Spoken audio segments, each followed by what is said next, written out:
बिहार विधानसभा की 2 सीटों पर हुए उपचुनाव में कांग्रेस को मिली करारी शिकस्त के बाद कांग्रेस नेता कन्हैया कुमार कुछ दिनों के लिए कहीं गायब हो गए थे। ऐसा शायद इसलिए था क्योंकि कांग्रेस को और मीडिया के एक सेक्शन को ये उम्मीद थी कि कन्हैया के कांग्रेस में शामिल होने से बिहार में रातों रात कोई चमत्कार हो जाएगा और कांग्रेस रातों रात अपना खोया हुआ जनाधार हासिल कर लेगी। लेकिन न ऐसा होना था न ऐसा हुआ। कांग्रेस के खराब प्रदर्शन के बाद बिहार कांग्रेस की बहुत सारी उंगलियां कन्हैया की ओर उठने लगीं। कहा गया कि कन्हैया के कांग्रेस में शामिल होने से कांग्रेस को फायदा के बजाय नुकसान हो गया। कन्हैया ने भी खामोशी अख्तियार करने में अपनी आफियत समझी। लेकिन अब एक लंबी खामोशी के बाद पिछले कुछ दिनों से कन्हैया कुमार एक बार फिर अपने पुराने रंग में दिखने लगे हैं। वो न केवल अपने ट्विटर अकाउंट पर सक्रिय हो गए हैं बल्कि उन्होंने दूसरे मंचों से भी मोदी सरकार की नीतियों और मोदी समर्थकों को आड़े हाथों लेना शुरू कर दिया है। अपनी हालिया सक्रियता में कन्हैया कुमार ने जंतर मंतर पर बैंक बचाओ देश बचाओ रैली को संबोधित किया। यह रैली देश भर के बैंक कर्मियों द्वारा राष्ट्रीय बैंकों के निजीकरण के खिलाफ आयोजित की गई थी। कन्हैया कुमार अपने संबोधन में उसी पुराने रंग में नजर आए जिसके लिए उन्हें जाना जाता है। उन्होंने मोदी सरकार और उसकी आर्थिक नीतियों पर जमकर हमला बोला।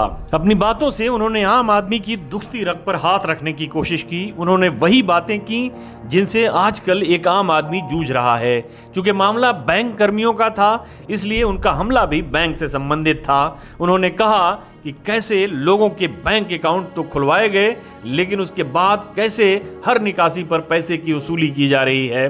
सरकार अपनी मनपसंद व्यापारियों को कर्जे बांट रही है और जब वो कर्जे वापस नहीं आ रहे हैं तो उन्हें एनपीए यानी नॉन परफॉर्मिंग एसेट्स बताकर बैंकों को ही निजी हाथों में सौंपने की तैयारी चल रही है।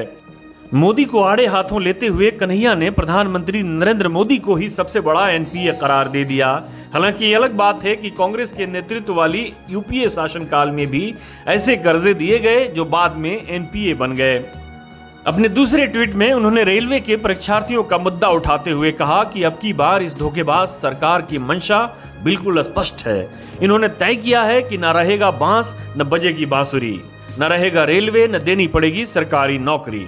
एक अन्य ट्वीट में लखनऊ में शिक्षक अभ्यर्थियों पर पुलिस के लाठी चार्ज पर हमला बोलते हुए लिखा कि रोजगार मांगने पर लाठी देने वाली भाजपा सरकार का बस एक ही इलाज है कि अविलंब इसको बेरोजगार किया जाए। लेकिन कन्हैया कुमार और भाजपा के राष्ट्रीय प्रवक्ता संबित पात्रा का आज तक के विशेष कार्यक्रम एजेंडा का बहस चारों ओर चर्चा का विषय बना हुआ है। एजेंडा आज तक में कन्हैया और पात्रा एक बार फिर एक दूसरे से भिड़ते नजर आए। कन्हैया ने पात्रा को भारत पर्यटन विकास निगम का अध्यक्ष बनाए जाने पर हमला बोला तो संबित पात्रा ने अपनी शैक्षणिक की उपलब्धियां गिनवाते हुए कहा कि वो इस पद को ग्रहण करने के योग्य हैं। उसी क्रम में उन्होंने कह दिया कि वो यूपीएससी परीक्षा के 2000 बैच में 19वां रैंक लेकर आए थे। इसको लेकर सोशल मीडिया पर उनका मजाक उड़ाया जाने लगा। वर्ष 2000 की सिविल सर्विसेज की रिजल्ट सोशल मीडिया पर शेयर की जाने लगी, उसमें उनका नाम तलाश किया जाने लगा। जब मजाक हद से आगे बढ़ गया तो पात्रा ने एक ट्वीट कर अपनी तरफ से सफाई दी। बताया कि यूपीएससी केवल सिविल सर्विसेज परीक्षाएं ही नहीं करवाता बल्कि दूसरी कई अन्य परीक्षाएं भी करवाता है जिसमें सेंट्रल मेडिकल सर्विसेज की परीक्षाएं भी शामिल हैं। जाहिर है संबित पात्रा की बातों में दम है।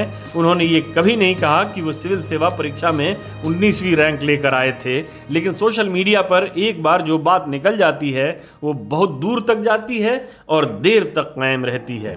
उसके बाद आप सफाई देते रहिए, उससे कोई फर्क नहीं पड़ता। बहरहाल कन्हैया कुमार बिहार उपचुनाव के बाद फिर से सक्रिय हो गए हैं। वो टीवी पर भी दिख रहे हैं और सोशल मीडिया में भी नजर आ रहे हैं। कन्हैया के लिए एक अच्छी खबर यह है कि उन्हें कांग्रेस ने चंडीगढ़ में स्थानीय निकाय के चुनाव के लिए अपने स्टार प्रचारकों की सूची में शामिल कर लिया है। ये कन्हैया के लिए अच्छी खबर इसलिए भी है क्योंकि ये खबर आई थी कि उन्हें कांग्रेस ने हिमाचल प्रदेश के उपचुनाव में भी स्टार प्रचारकों की सूची में शामिल किया था। लेकिन जब उनको लेकर भाजपा के हमले तेज होने लगे तो हिमाचल कांग्रेस ने उन्हें कथित तौर पर हिमाचल आने का निमंत्रण नहीं दिया था। अब चंडीगढ़ के चुनाव में यदि कांग्रेस का प्रदर्शन अच्छा होता है तो उन्हें पंजाब और दूसरे राज्यों के चुनाव प्रचार में भी इस्तेमाल किया जा सकता है। लेकिन कांग्रेस में शामिल होने के बाद कन्हैया की कदम कदम पर परीक्षाओं का दौर जारी है। हमारे साथ जुड़ने के लिए आपका शुक्रिया। हमारा वीडियो पसंद आए तो इसे लाइक करें, हमारे चैनल को सब्सक्राइब करें और कमेंट बॉक्स में जाकर अपनी राय ज़रूर दें।